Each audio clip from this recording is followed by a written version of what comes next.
Hi and welcome to Fabric Bias. It is June 2026 and I have this bag that I did in March that I think I did finally get the video out on. If not, it's coming out soon. And well, once I made this, when I made this bag, I didn't really like this fabric, but I do like how it came out in this bag. So since I made the bag, in my head, I've been thinking I need to make this in the bigger version because this is the small version. I think I have to go back and look, but I think this was a 7.5 inch diameter or 7-inch diameter circle, 2 circles. What I'm doing now is, make you dizzy there, sorry. Doing exactly that. So I have been making, if you've watched my last few videos, I've been making these scrappy circle bags. That was inspired by making this one, but I've been making them with a 10-inch radius circle. And so rather than do another scrappy one, right now what I really wanted to do was see, well, is this bag cute because it's small, or does it look good because of the combination fabrics or whatever? Am I going to like it? I want to see, am I going to like this in the bigger size with the 10-inch radius? 10-inch radius? Yes, 10-inch radius. 20-inch diameter circle. So that's where I'm at right now. So I've got everything cut out. I did cut out a little tab. I haven't added a tab to any of these, but I do like having tabs. I'm not sure I'm going to put one in because I really don't know that I want to figure out how I'm going to get it in there. Probably wouldn't be that hard, but I'm not really sure I want to think about that. I do have the 2 straps pulled out. And again, on all of these that I've been making these straps just with fabric. I haven't actually lined them with anything. I usually do. I usually put batting in the middle of them, but I haven't done that with any of these. They're not really that big bags, so it should be okay.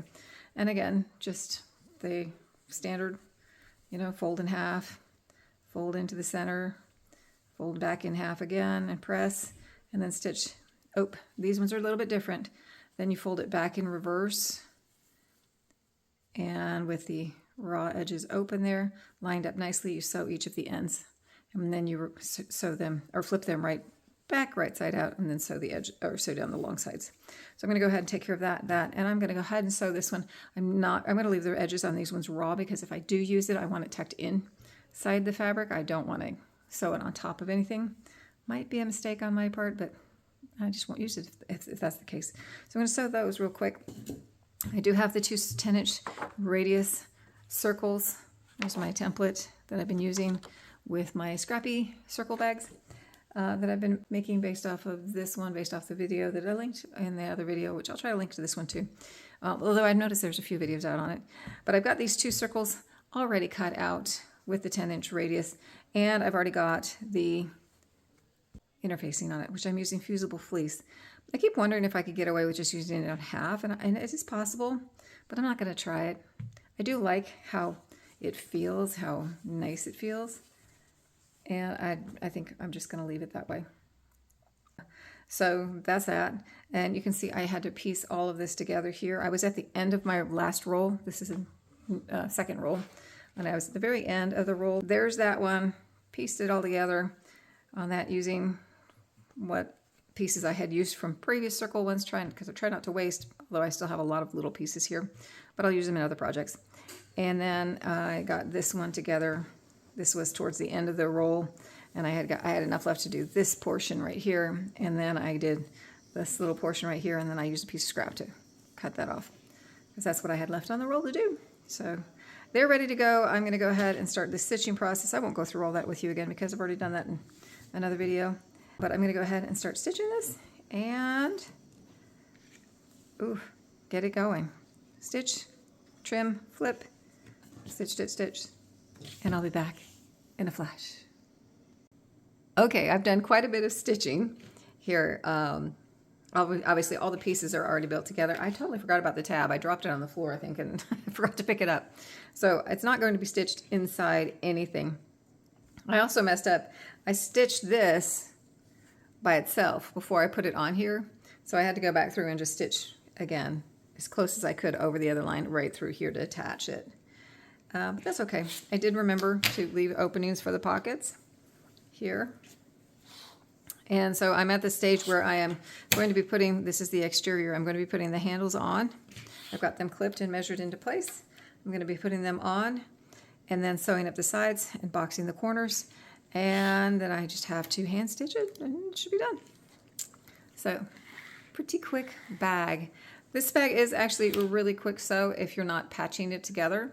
It's that patching it together that I've been doing in the previous videos. It takes a little while longer, but that's okay because the goal on those was to use up all of those scraps and make something. So, all right, let's take a look at how this one looks. I'll be back in a flash. Okay, side seam stitched, handles are on. I just have to hand sew this little corner. Oh yeah, and the box on the bottom. Little flat corners on the bottoms up here to the sides, which I'll do through this thick seam that I've got going since I've got fusible fleece in there. And so it won't be visible from the front. Get those on and it'll be done. So I will see you right back. Ta-da, there it is. There it is. There they are, I guess. Oops, that way. On that one. So there's the little one and there's the big one, and I actually do like how it came out on that one. So I'm done except for a little bit of cleaning to do. The iron's still a little bit warm, so I don't want to put it away, so I'm not putting the mat away.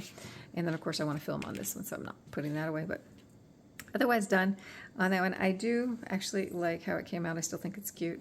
I think the handle length on this one, I still feel like maybe I went a little bit too long, but I think it's okay. I do like proportionally how this handle length went on this one, which pretty much I think was close to the other ones, but I'd have to compare it. I don't remember. There's the box on the bottom, and the pockets came out nice on the inside. I don't know if it'll show up. It's kind of dark in there, but right in there. I could reverse it here. I'll just reverse it and show it to you. How's that? So let's turn that right side or inside out so you can see those pockets. It just pops right out. There's that stitching, hand stitching piece right down there. And so there's the pocket on that side and on this side on that. And of course, I guess you could use it this direction if you wanted to. I'm not going to call it reversible because I don't really think it's reversible, but there are no exposed seams, so I suppose you could reverse it if you do a really nice, neat job on that stitching where you're tacking up the boxed triangle there on the inside. So, oh, I could have done that. Look at that. I could have done that to show it to you. Okay. I'm not even sure that'll come up. I guess I'll see when I edit, but yeah. Okay. All right, so there it is. And there they are. Ooh, let me show you. I'll just tuck this one on the inside. You can see the difference in size. Ooh, ooh. Fits right inside there. Ta-da!